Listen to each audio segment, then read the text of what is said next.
Viva! Sejam bem-vindos aqui à Praça da Fundação, na Feira do Livro, para a apresentação de mais um retrato. Hoje estamos aqui para falar do livro Revolução Inacabada, o que não mudou com o 25 de Abril. E eu sou a Mafalda Anjos, tenho o gosto de estar a moderar esta conversa, e é mesmo um gosto, porque na verdade, mal o livro saiu, eu li-o imediatamente. E filo porque achei que o ponto de partida era especialmente sugestivo. Normalmente nós, quando olhamos para o 25 de Abril ou para grandes efemérides, tendemos a olhar para o que mudou, para o que é diferente, para o que evoluiu. E o que o João Pedro Henriques, o autor que está aqui ao meu lado, se predispôs a fazer foi precisamente o contrário. Foi olhar para quase o reverso da medalha, ou para o outro lado do brilho dourado, que é ver o que é que não evoluiu, o que é que não andou para a frente em 5 décadas de democracia. E João Pedro Henriques fez isto à boa maneira de um jornalista, não é? À boa maneira de um jornalista que foi olhar para a sociedade e tentar falar com pessoas e perceber o que é que não se tinha alterado. E olhou para 2 aspectos em particular. O elitismo na classe política, por um lado, e o machismo ou marialvismo na administração da justiça. Por exemplo, no que toca aos crimes sexuais e no que toca à violência doméstica. E este pequeno livro traça um retrato que, em alguns pontos, é bastante inquietante e que dá que pensar, é discutível, mas, sobretudo, tem que nos fazer refletir sobre como é que chegámos aqui e o caminho que falta trilhar. E é exatamente sobre isso que vamos falar hoje. Temos um painel especialmente avisado para falar sobre o assunto, além do autor, João Pedro Henriques, muitos conhecerão. Enfim, ele é um jornalista de mão cheia, teve muitos anos no Diário de Notícias, muitos anos, ou alguns anos também no Público. Agora há um mês, João Pedro transitou para o Jornal Expresso, onde está na secção de política, e portanto, de facto, é um dos grandes do jornalismo português. Temos Teresa Féria, juíza conselheira, fundadora e presidente da Associação Portuguesa de Mulheres Juristas, foi coordenadora do Observatório Judicial de Violência de Género e Doméstica e colaborou em vários planos nacionais contra a violência doméstica. E Tiago Fernandes. Tiago Fernandes é investigador, ele é professor de Ciência Política do ISCTE, depois de ter estado 20 anos, 2 décadas, na Universidade Nova de Lisboa, onde ensinou nos departamentos de Sociologia e de Estudos Políticos. Bom, temos 2 partes neste livro. Eu começaria pelo elitismo na política e começo pelo autor. Perdoarão, mas é natural. João Pedro, nós, quer dizer, quando falamos de Revolução Inacabada, de tanta coisa que ficou por fazer do 25 de Abril até agora, podíamos olhar para a habitação, podíamos olhar para a pobreza e para a desigualdade social, podíamos olhar para a educação. Porquê é que decidiste focar-te nestes 2 temas para trabalhar? É porque eles são especialmente gritantes ou porque gostas, tens um apelo por paradoxos? Porque, na verdade, aqui, nas 2 áreas, há um paradoxo, não é? Nós temos muitos pobres e níveis de escolaridade baixos e não temos pobres ou não licenciados na política, e depois, por outro lado, há muitas mulheres nas carreiras que estão relacionadas com a justiça, mas há machismo, a justiça continua a ter uma componente forte de machismo, segundo a conclusão a que chegas. Porquê é que olhaste para estes 2 aspectos? Primeiro de tudo, boa tarde a todos. E a todas. E a todas. Exatamente. Eu escolhi estes 2 temas porque são aqueles em que me sinto mais à vontade. Ou antes, dizendo de outra maneira, eu acho que se escolhesse outros assuntos que também representam continuidades da ditadura para a democracia, receava estar-me a atirar para fora de pé, digamos assim. E, portanto, em poucas palavras, são temas em relação aos quais eu tenho escrito alguma coisa no jornalismo e, portanto, sinto-me à vontade para trabalhar esses temas, e foi essa a razão. Em síntese, enfim, são temas para os quais sinto que tenho estudos, digamos assim, e tenho uma prática, uma experiência mais ou menos cotidiana através do jornalismo. o que mais me espanta, podia ter escolhido outros. Por exemplo, há outras continuidades. Há uma que para mim é interessante, que é o peso da Igreja Católica em Portugal e o peso da Igreja... futebol? Também falavas do futebol, Também falei do futebol, embora o futebol verdadeiramente, aparentemente, antes do 25 de Abril, não era um tema assim tão pesado no debate público, não é? Hoje em dia ocupa grande parte do debate público na televisão. Agora tem uma dimensão exponencial, mas a questão da Igreja interessa-me também, mas não me sentia tão à vontade, porque o peso da Igreja no apoio social aumentou brutalmente face ao que era antes do 25 de Abril. Pela emergência, por exemplo, ou pela criação de inúmeras misericórdias espalhadas pelo país que não existiam antes. Eu acho que tem a ver, mas como não estudei, é um achismo, é um empirismo, tem a ver com a universalização do Estado de Providência e tem a ver com a capacidade ou incapacidade do Estado ir a todas quando decidiu universalizar o Estado de Providência e, portanto, o Estado... Encontrou uma forma de delegar competências. O Estado, de certa forma, fez uma espécie de outsourcing em algumas valências, assistência a idosos, cuidado das crianças, etc, etc. O que mais me surpreendeu, o tema que a mim me tinha surpreendido verdadeiramente, foi a questão do elitismo na política, mais do que o machismo na justiça. Não estou a falar de níveis de indignação, estou a falar de surpresa perante factos. O elitismo na política, como eu o defino, é a incapacidade dos pobres chegarem à política. E, portanto, os pobres em Portugal raramente chegam à política, não é? E isso quer dizer que... Pobres e pessoas com baixo nível de escolaridade, que as duas coisas é suposto andarem não é necessariamente, em conjunto, não é? Não são necessariamente pessoas com baixos níveis de escolaridade. O que eu estou a dizer é que chegam à política poucas pessoas que tenham confrontadas com situações de pobreza. Não necessariamente pobres elas próprias. Eu conto no livro a história do António Guterres. É um filho da classe média normalíssimo, não tem nenhum problema familiar de pobreza, mas há uma experiência de choque que ele tem em 1967 com as cheias de Lisboa, que lhe propiciam um confronto direto com uma situação completamente inesperada para ele e para muitos daquela geração que tiveram com ele, com uma situação de pobreza, e essa convivência com a pobreza desenvolveu-lhe uma consciência política, digamos assim. E ele, muitos anos mais tarde, transformou essa consciência política em relação à pobreza numa ação política, não é? Em medidas, a mais exemplar das quais será o rendimento mínimo garantido. O elitismo na política também me surpreende porque em 25 de abril de 74 há uma renovação a 100% da classe política. Ou seja, no dia 24 a classe política é uma e no dia 26 a classe política é outra e não sobra praticamente ninguém de um momento para o outro. E, no entanto... Mas as pessoas foram recrutadas na mesma, numa classe mais elevada e com mais escolaridade. Exatamente, e portanto há uma proibição dos não... Por exemplo, a Inglaterra teve primeiros ministros não licenciados, apesar de ser um sistema muito socialmente segmentado. E esse elitismo manteve-se.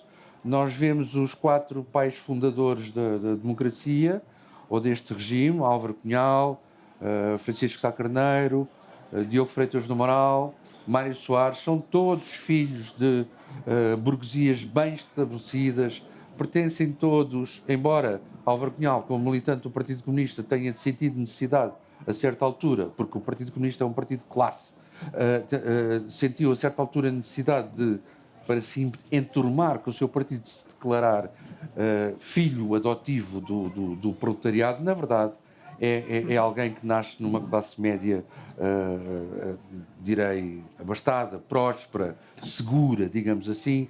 São todos da burguesia portuguesa e de Lisboa ou do Porto, no caso de Freitas do Moral mais do Minho, etc, etc. E, portanto, essa característica do recrutamento da classe governante, eu falo mais da classe governante do que propriamente da classe política no seu todo, mantém-se, apesar de ter havido uma mudança a 100% da classe política. E eu acho isso interessante, porque falaremos mais adiante, porque tudo isto, o machismo na justiça e o elitismo na política, tudo isto tem consequências práticas. O livro não é só para, digamos que, lançar uma questão metafísica, filosófica sobre a natureza da sociedade portuguesa. É também para falar das consequências práticas que estas duas características têm na sociedade portuguesa. Dás-me uma ótima deixa para passar ali ao Tiago, porque agora vou fazer uma pergunta provocatória.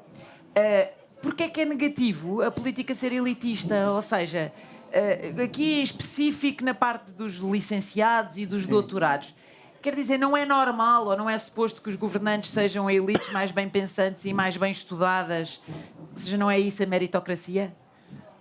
Em primeiro lugar, muito obrigado pelo convite, é um gosto estar aqui. Eu li o livro, é um livro bastante interessante.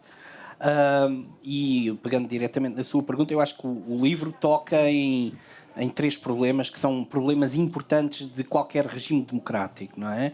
E o mérito do livro é alertar para esses problemas e mostrar com alguma informação e com alguma sustentação empírica de que, de facto, ainda há questões que estão por resolver ou que são desafios que qualquer regime democrático, incluindo Portugal, evidentemente, tem que tratar e tem que resolver sob pena de a sua cidadania, de certa maneira, ficar incompleta.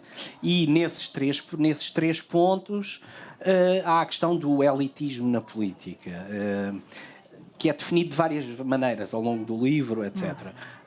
A razão pela qual, e como diz o João Pedro Henriques no livro, o problema do recrutamento político ser um problema o problema do recrutamento político, o recrutamento político torna-se um problema quando e eu concordo com o argumento do João Pedro Henriques, quando tem uma base social extremamente restrita, seja ela instruída ou não. Há o argumento, que é o argumento do liberalismo clássico, da primeira metade do oitocentista, que é só aqueles que têm um certo tipo de instrução é que estão aptos a governar. E esse argumento, de certa maneira, foi desmontado pelo John Stuart Mill, ainda em meados do século XIX, quando ele dizia que é a oportunidade de participar que faz com que as pessoas aprendam a participar e tenham prática democrática, tenham skills, como ele dizia, democráticos. E isso é independente do nível de instrução. Repare, há também o velho argumento de que qualquer nível de instrução, ou por maior que seja a competência técnica de um indivíduo, a complexidade do mundo é tal de que, e portanto, aquilo que uma instrução dá não é o conhecimento sobre necessariamente como funcionam as coisas, o que permite é talvez ter uma peneira crítica em relação para onde não ir ou evitar, mas um conhecimento sobre e um entendimento daquilo intrínseco por parte da elite governante e o facto dela ser mais competente tecnicamente ou ter uma determinada instrução mais elevada, isso não lhe dá necessariamente uma capacidade para apreender o que é o bem comum. Pois o bem comum é uma questão, digamos, em parte objetiva, em parte uma questão moral e uma questão de orientação moral. E isso não vem necessariamente do conhecimento técnico, não é? Pronto. Voltando ao livro, eu acho que há aqui um ponto importante que é o seguinte. O livro tem também uma virtualidade que é relacionar problemas contemporâneos com o período da transição para a democracia, nomeadamente da Revolução Portuguesa, que é algo que muitas vezes é esquecido, o que é normal. No debate contemporâneo achamos que os problemas nasceram hoje, não é? E o que é normal, a sociedade mas eles têm causas mais profundas. E têm causas profundas e causas históricas, ou seja, as sociedades não têm dilemas, tensões, clivagens que emergiram do nada, não é? Tem uma história, e a história portuguesa... E por isso é que há uma revolução e não outro processo de transição democrática. É uma das causas, não é a única. É que a sociedade portuguesa era profundamente desigual e pobre nas vésperas de 74. Às vezes eu penso que não se tem bem a noção de que tipo de sociedade é que estávamos a falar. A sociedade que existia em 74, 75, que tinha indicadores de bem-estar social piores do que muitos países latino-americanos. Era a sociedade mais pobre da Europa, incluindo uma boa parte da Europa de Leste. era a sociedade mais desigual da Europa Ocidental. Havia entre 20% a 30% de analfabetos, o que significa que 50% da população tinha... ou era analfabeta ou sabia só ler e escrever, basicamente. Mas, por outro lado, Salazar só contratava licenciados, não é? Portanto, lá está o tal elitismo de que fala o autor, que ainda continua.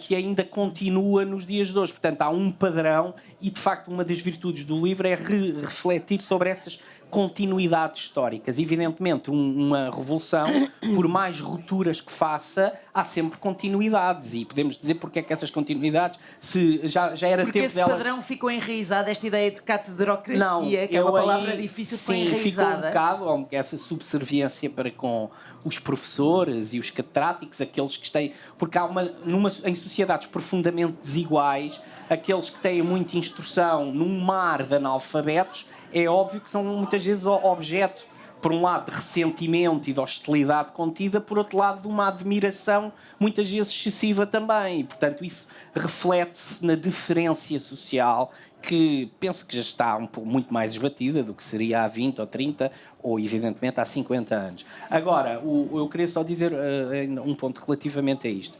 Apesar disso, Portugal melhorou bastante. Atenção, Portugal melhorou bastante e o João Pedro Henriques mostra como, em média, no período que ele considera, há, por exemplo, um recrutamento de cerca de 23% técnicos de indivíduos que não têm filiação partidária.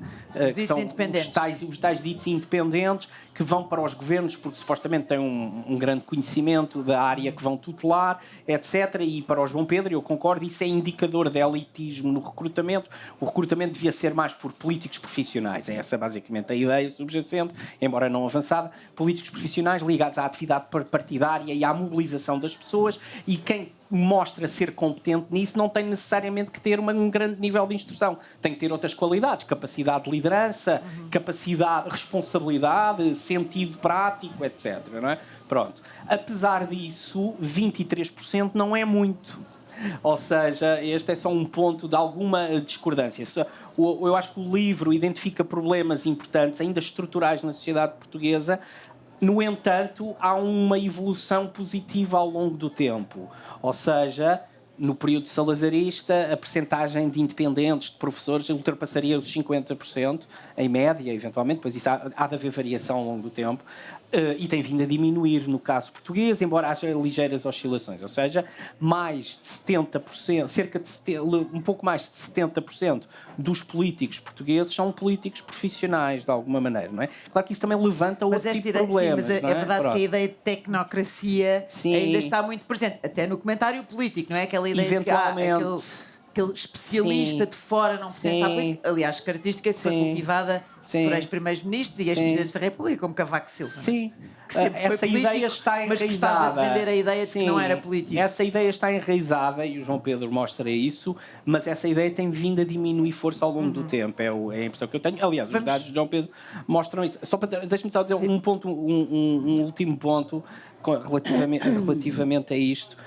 O sistema partidário, e há algo que complementa isto, ou seja, o sistema partidário português é relativamente robusto ainda. Os partidos fundadores da democracia ainda têm uma margem relativamente grande do eleitorado, não é? E nos países onde os tecnocratas ganharam, que voltaram a reaparecer como atores políticos, por exemplo, Itália, e onde houve governos puramente tecnocráticos, algo que nunca aconteceu em Portugal, está ligado a uma crise dos partidos tradicionais e, portanto, eu concordo com o João Pedro, mas não totalmente. Vamos convidar aqui a Teresa a juntar-se ao debate, a esta parte aqui do elitismo na política. Concorda com esta premissa, por um lado, e depois, por outro, nota que também há, aproveitando que domina o setor da justiça, também há algum elitismo na justiça ou nos lugares de topo da administração da justiça? Em primeiro lugar, naturalmente, queria dar as boas tardes a todas as pessoas que aqui estão e que, muito estranhamente, abdicaram de um sábado de lazer, ou pelo menos de parte de algumas horas de lazer, para virem aqui ouvir esta discussão. Para mim, muito estranhamente. É um bocado Obrigado. Pegando na sua questão, eu discordo quanto ao essencial daquilo que aqui foi dito. porque acho que há um viés profundo entre política, ou elitismo na política, ou aquilo que aqui foi tido como elitismo na política, e a realidade dos factos. Isto porque... É ótimo ter uma perspectiva diferente, que anima muito mais o debate. E isto porque, do meu ponto de vista, naturalmente, que é apenas o meu ponto de vista, se está a reduzir o significado, a esfera de compreensão do conceito de política ao conceito de política partidária. E não à política em si mesma considerada. As pessoas que, repetidamente, um pouco por todo o país, se manifestam contra o fecho das urgências obstétricas. Estão a fazer política. Os professores que se manifestam contra as suas condições de trabalho. Os médicos e as médicas, toda a gente, essa gente está a fazer o quê, se não política? Portanto, está a considerar a política lato sensu, não é? Obviamente, esse é o significado da palavra política. Por isso é que existe uma outra palavra, que é o político ou partidário, ou o partidário, e aí sim existe um afunilamento. No elitismo não é apenas, como aqui foi referido, em termos de habilitações académicas, é em termos sexistas. Ou seja, é muito mais difícil às mulheres progredirem nas estruturas partidárias e assumirem lugares de relevo nas estruturas partidárias e transitarem das estruturas partidárias para as estruturas governativas, sejam elas a nível central, sejam elas a nível autárquico, do que aos homens. E isso é uma característica da nossa sociedade. Acha que há mais mas não é apenas... na política do que elitismo? Eu penso que sim. Ou, se quiser, o sexismo é uma forma de elitismo. Certo. João Pedro, não sei se queres responder, porque a tua análise foi sobretudo governação, governantes. Exato, porque na medida em que são os governantes que em grande parte nos mudam a vida, não é?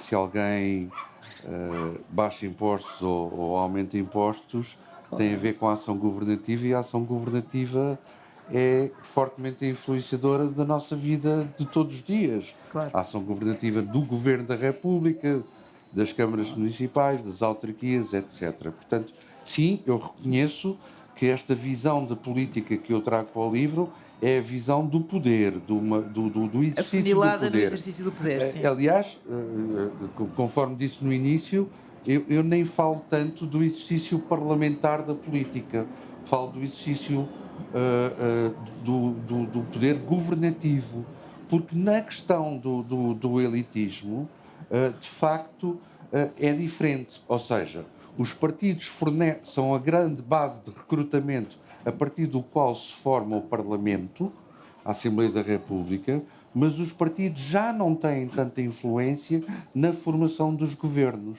E não têm tanta influência na formação dos governos. Porquê?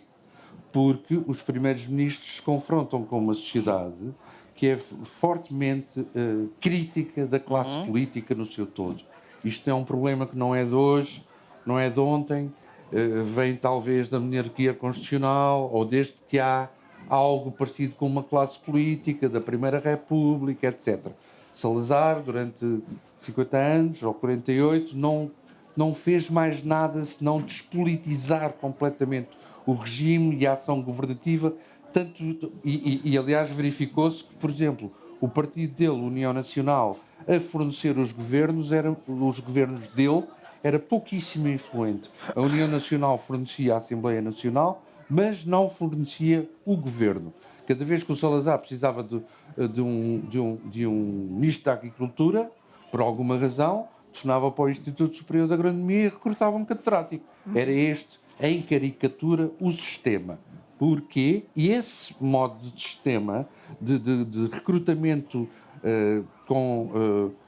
elogiando ou privilegiando o tecnocrático e o académico é algo que resulta da necessidade dos chefes de governo legitimarem a sua ação face a uma sociedade que contesta fortemente os partidos e os políticos.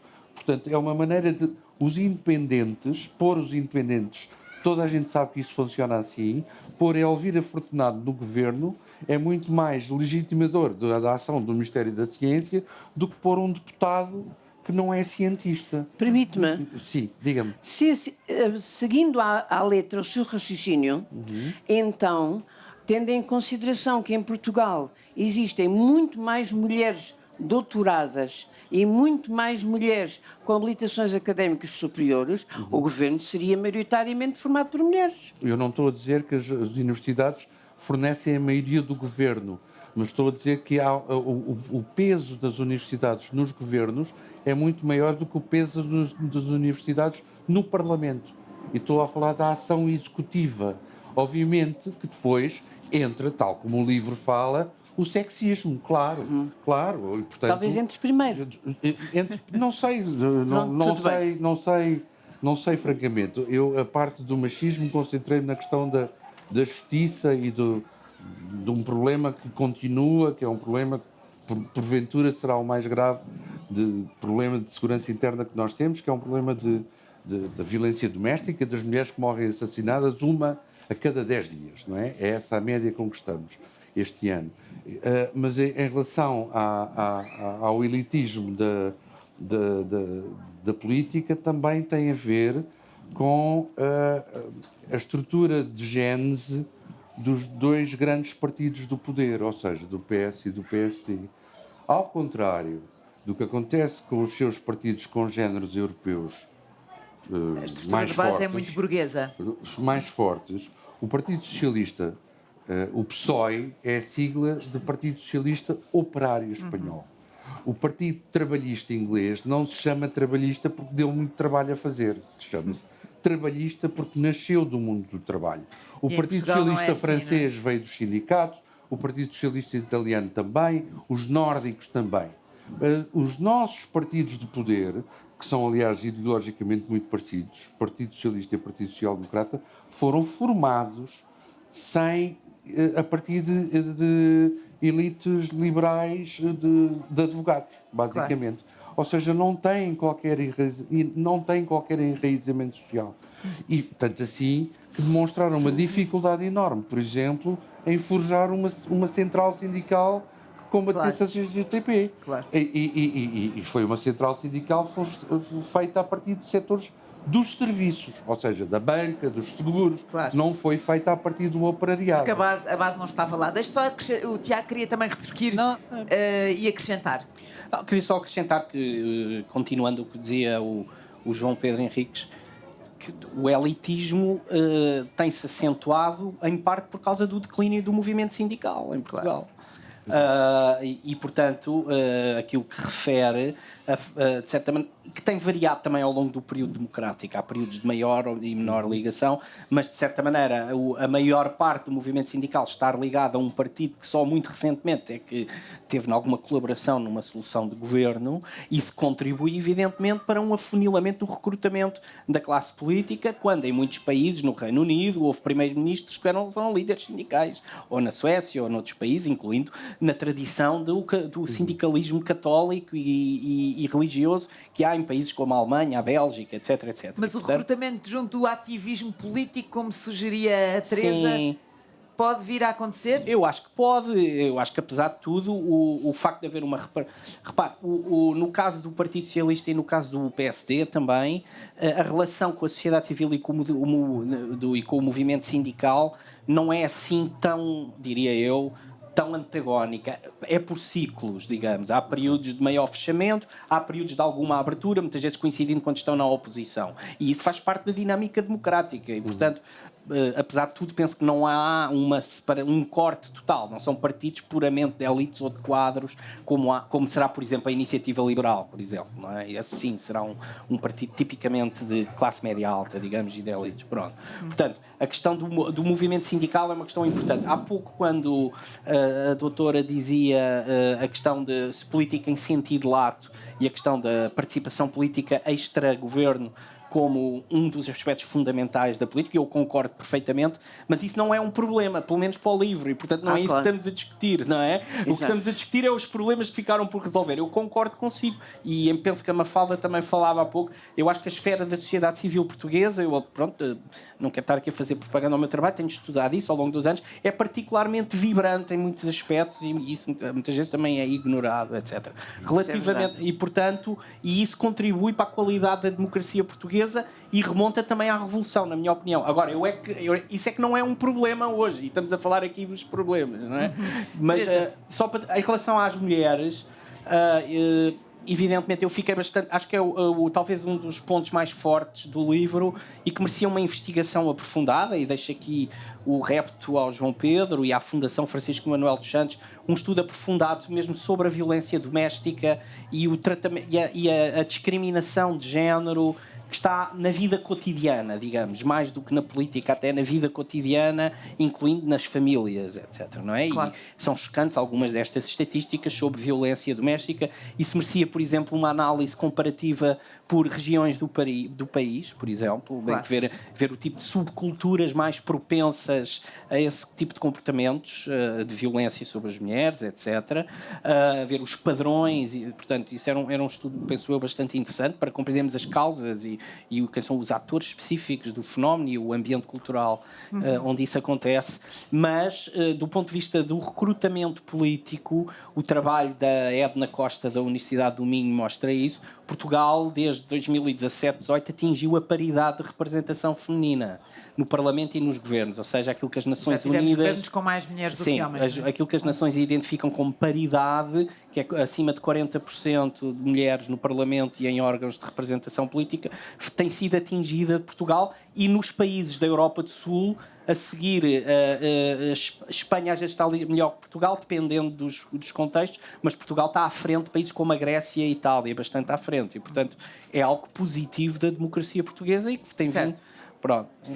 Teresa, as mulheres estão em ampla maioria e já há muitos anos, já quase há 20, pelo menos na advocacia, na magistratura judicial e também no Ministério Público. Mas uma das conclusões a que o João Pedro chega neste livro é que, de facto, existe uma cultura de patriarcado e machismo estrutural na administração da justiça e que se traduz depois em sentenças, e ele até dá 2 exemplos particularmente aberrantes.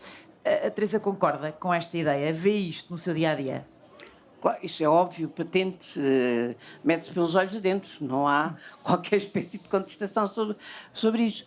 Mas a questão fundamental não é o número, porque se na advocacia existe um grande número de mulheres, a advocacia é uma profissão liberal, portanto, sem as restrições ou sem as regulamentações das magistratura judicial ou magistratura do Ministério Público. Mas as mulheres advogadas são justamente a única segmento social que não tem apoio na maternidade, que não tem apoio na doença, que tem extrema e horrorosa dificuldade em conciliar a vida familiar com a vida profissional, sendo que todos nós temos, mas as advogadas ainda têm muitíssimo mais. E nas magistraturas, seja do Ministério Público, seja a judicial, em Portugal, como aliás em todos os outros países da Europa e um pouco por todo o mundo, são os níveis de primeira instância, portanto, os níveis primeiros da carreira, que têm uma percentagem muitíssimo maior em Portugal, creio que se andará pelos 68% de juízas na primeira instância. Não sobem. E depois isto vai afunilando e vai diminuindo o número de mulheres à medida que se vai subindo na pirâmide dos tribunais. Mas isso existe em Portugal, nos outros países da Europa, mas existe também em todos os tribunais internacionais. Num estudo recente, já com alguns anos, que foi feito dos tribunais internacionais, portanto, tribunais seja do âmbito das Nações Unidas, seja no âmbito da União Europeia, seja no âmbito de outros continentes, esse fenómeno verificava-se. O único tribunal em que isso se não verificava era o Tribunal Penal Internacional. E porquê? porque no Estatuto de Roma, que é o estatuto que define e cria o Tribunal Penal Internacional, existe um artigo, que é o artigo 36, que foi posto lá justamente por uma jurista portuguesa, já falecida, a professora Paula Escarameia, juntamente com uma outra jurista canadiana, que artigo 36 esse que indica que em todos os órgãos do Tribunal deve haver paridade na representação de homens e mulheres. Portanto, foi uma se não exigência se não fosse essa circunstância, também o Tribunal Penal Internacional seria um outro tribunal em que não existiria... Mas isso faz da justiça uma coisa diferente, ou seja, há um olhar feminino no ato de julgar? Eu não sei se há um olhar feminino no ato de julgar. O que existe é que na justiça, no ato de julgar, na jurisprudência, se refletem, obviamente, todas as ideias, todas as concepções, todos os mitos e preconceitos que existem na sociedade, porque a magistratura e os tribunais não são ilhas isoladas. E, como tal, refletem todo o sentido dominante. Mas, além de refletirem o sentido dominante, e porque o direito é um instrumento também, é um instrumento de regulação social, e ao ser de regulação social é também um instrumento de transformação social, a jurisprudência, contrariamente àquilo que o livro aqui diz, que cita dois exemplos um pouco antigos... 89 e 2011, não é?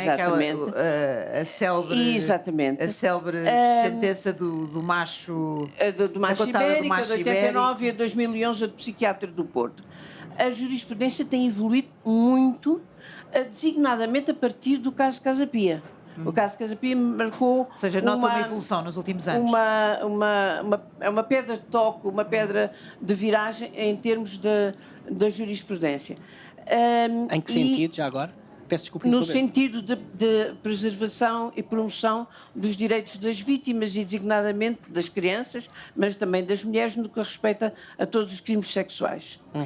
Teresa, só para esclarecer, portanto, nestes últimos anos já não podemos dizer que os crimes sexuais não são crimes sem castigo ou crimes amplamente perdoados. Há aí uma evolução. Sim, não podemos dizer isso. Aliás, basta analisar a jurisprudência para chegar. Obviamente que há, como em todos os casos, em todas as situações,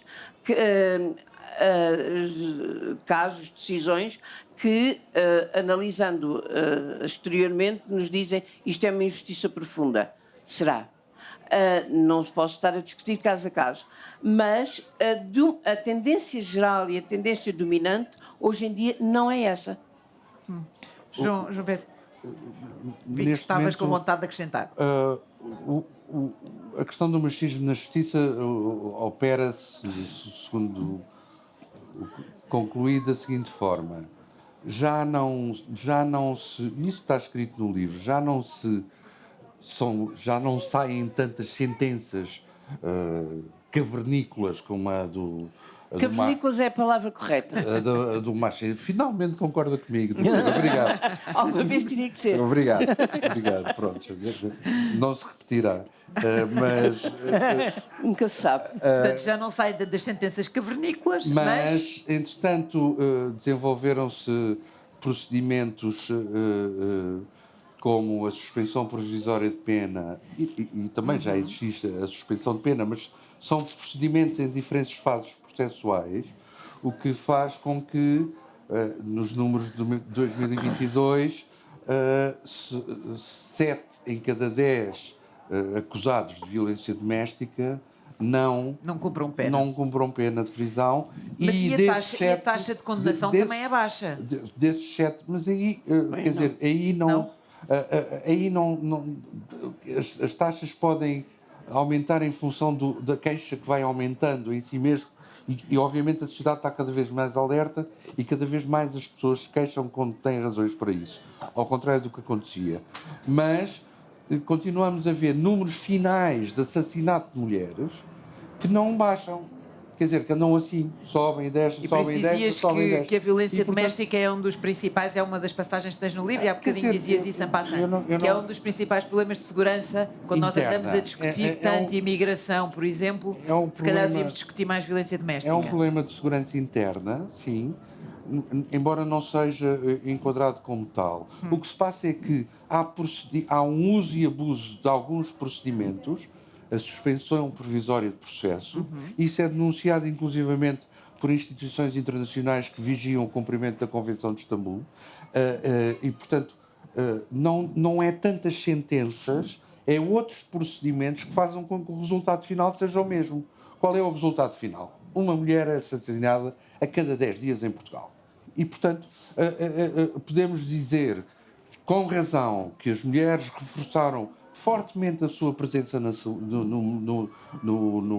meio da justiça, brutalmente. São militares em várias instâncias, creio que no Supremo não, mas enfim, onde lá, talvez lá chegue, se calhar já devia ter chegado há mais tempo.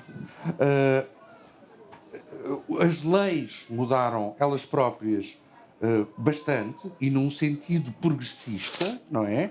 Ao longo dos anos, mas, no entanto, depois morrem assassinadas.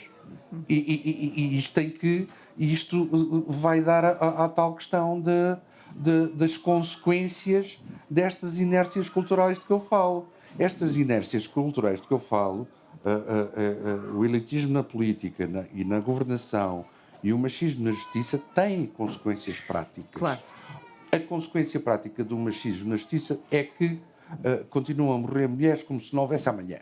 Quer dizer, há instrumentos punitivos que não são usados, os julgamentos sumários são pouco usados, não é? Por exemplo, embora havendo causa para isso, mas depois, por alguma razão, não são usados.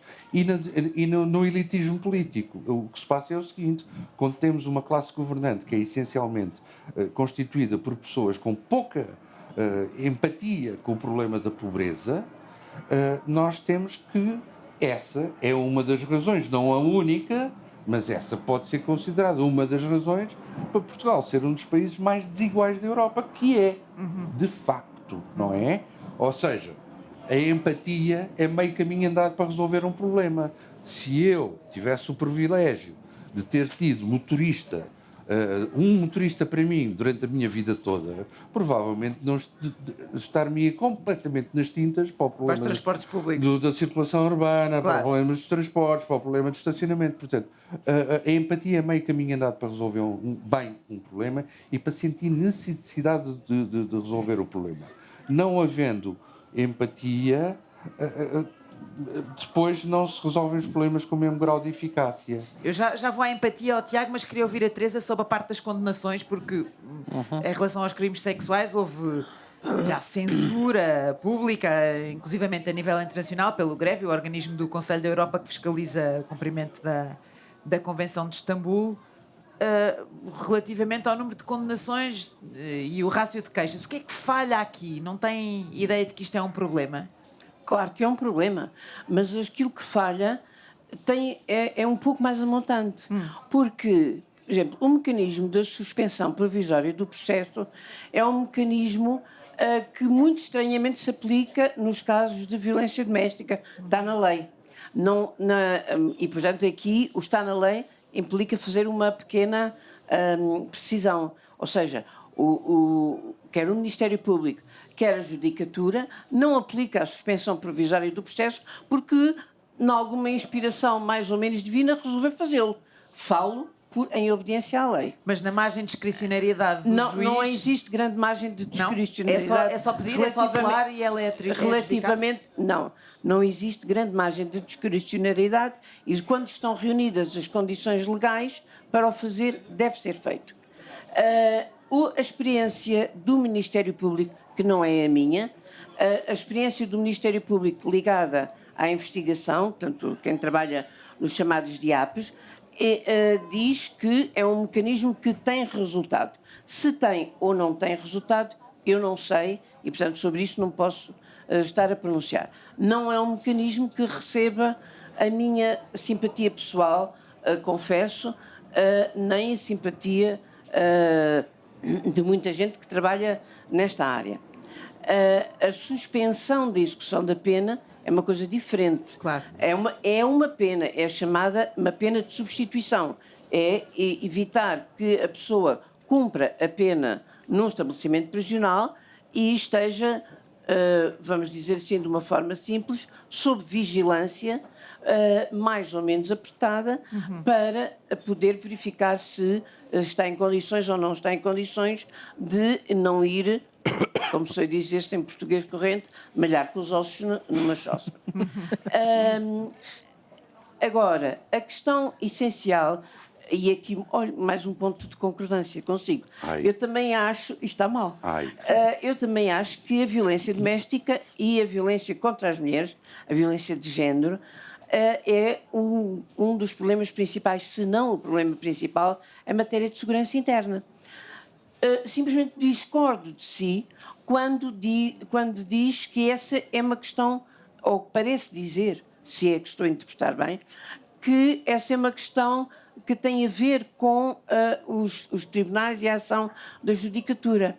E porquê que eu discordo? Em primeiro lugar, porque a violência não é em si mesma considerada, a violência, e agora estou-me a referir apenas à violência doméstica e à violência que resulta no assassinato de mulheres.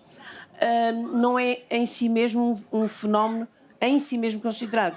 Ele é um fenómeno resultante de um outro. É um fenómeno resultante da discriminação de que nós somos alvo. Porque eu estou legitimada, enquanto membro da sociedade, para exercer violência sobre o algo que é inferior, que é algo, exatamente, sobre algo relativamente ao qual eu tenho uma relação de dominância. Portanto, a igualdade efetiva melhoraria muito os índices de violência doméstica. Ou seja, quando se sobem salários, quando se equiparam salários, quando se fornecem boas condições de vida, de conciliação da vida familiar com a vida profissional, quando se estabelecem leis como a paridade nos conselhos de administração das grandes empresas, está-se a lutar contra a discriminação, logo contra a violência. Acho que estamos todos de acordo nesse ponto. Pronto, até o autor. Ainda bem. Relativamente, por exemplo, em Espanha, que tem melhores leis do que as leis portuguesas não são aquela maravilha que toda a gente parece estar concordante em afirmar. Em Espanha existe um número muito superior de assassinatos de mulheres do que existe em Portugal, mesmo retirando ou tendo em consideração, melhor dizendo, tendo em consideração a desproporção demográfica entre espanholas e portuguesas. Agora, obviamente que quando, por exemplo, não é o seu caso, mas num qualquer telejornal, não é o seu caso agora aqui, mas num qualquer telejornal, num qualquer jornal, se diz morreu mais uma mulher em Vila Nova de Baixo e não se diz que foi assassinada mais uma mulher, está-se inclusivamente a retirar dignidade a essa vítima e a legitimar de uma forma estranha o ato. A senhora morreu. Não morreu, ela foi morta. Ela foi assassinada. Às mãos do marido. Exatamente. Às mãos do marido, companheiras, companheiro, seja quem for. Sendo certo que um dos problemas principais da violência nos tribunais não é nos tribunais criminais que ocorre, é nos tribunais de família. E aí sim sugiro-lhe vivamente uma investigação e um trabalho jornalístico.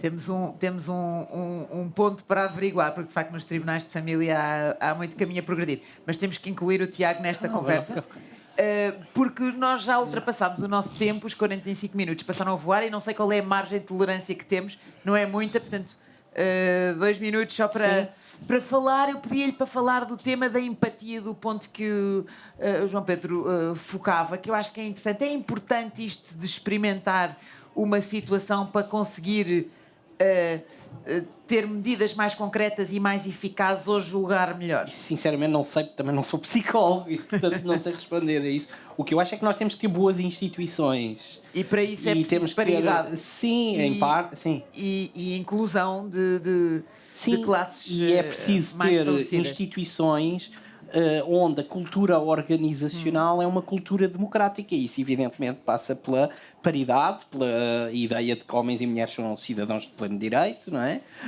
E que têm os mesmos direitos e deveres, e a cultura organizacional varia muito, e eu queria por isso também voltar ao início da discussão e também a um dos pontos centrais do livro, e que o João Pedro menciona no livro e desenvolve um pouco, que é a ideia de que na magistratura não houve uma ruptura institucional com práticas que vêm do anterior regime, não é? Ou seja, a revolução é inacabada neste sentido. E há outras áreas do Estado português, como por exemplo a diplomacia também, não é? Onde há continuidade pessoal, continuidade de práticas, continuidade de culturas, e isso não aconteceu em todas as instituições. Não aconteceu, por exemplo, no poder local, evidentemente, não aconteceu no poder, na esfera militar, na esfera das polícias, não aconteceu no sistema universitário público e no sistema também secundário, não aconteceu no governo a nível nacional,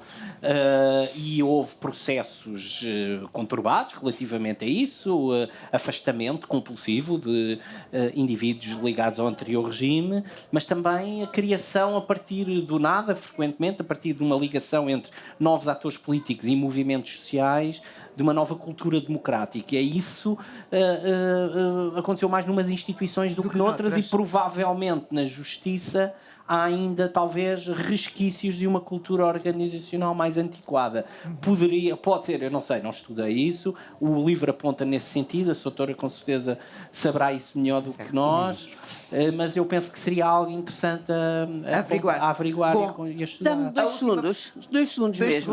Sim, por exemplo, algo para ilustrar justamente aquilo que acabou de dizer.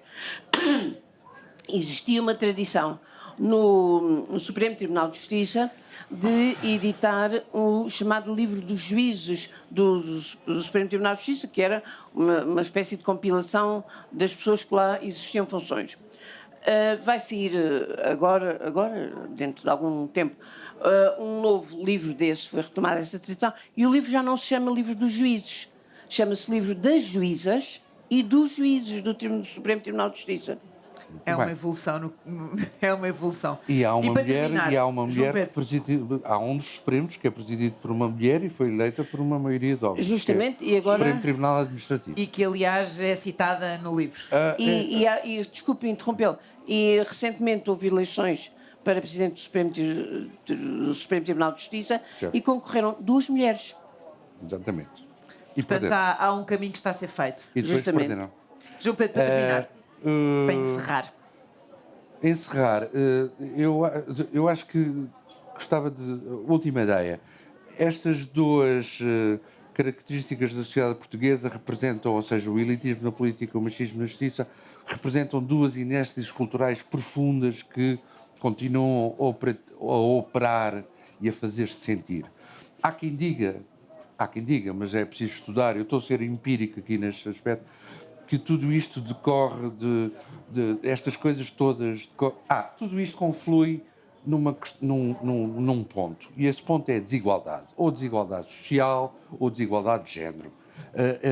Há quem diga que nós temos um problema, Portugal tem um problema de conviver demasiado bem com a desigualdade. Ou seja, a desigualdade não... É tolerada. A desigualdade não suscita uma indignidade, não é? Isto pode-se considerar que decorre de termos sido, em tempos, uma sociedade escravocrata, etc. Talvez. Mas, obviamente, que enquanto a desigualdade não for olhada como uma indignidade, isto não passa da cepa torta. Muito bem, bom, terminamos com uma toada um bocadinho pessimista. Vamos esperar que isto passe da cepa torta e que algum caminho seja feito nos próximos tempos. Muito obrigado aos três, muito obrigada a quem esteve a assistir. Penso que estão disponíveis depois para algumas questões. Obrigada.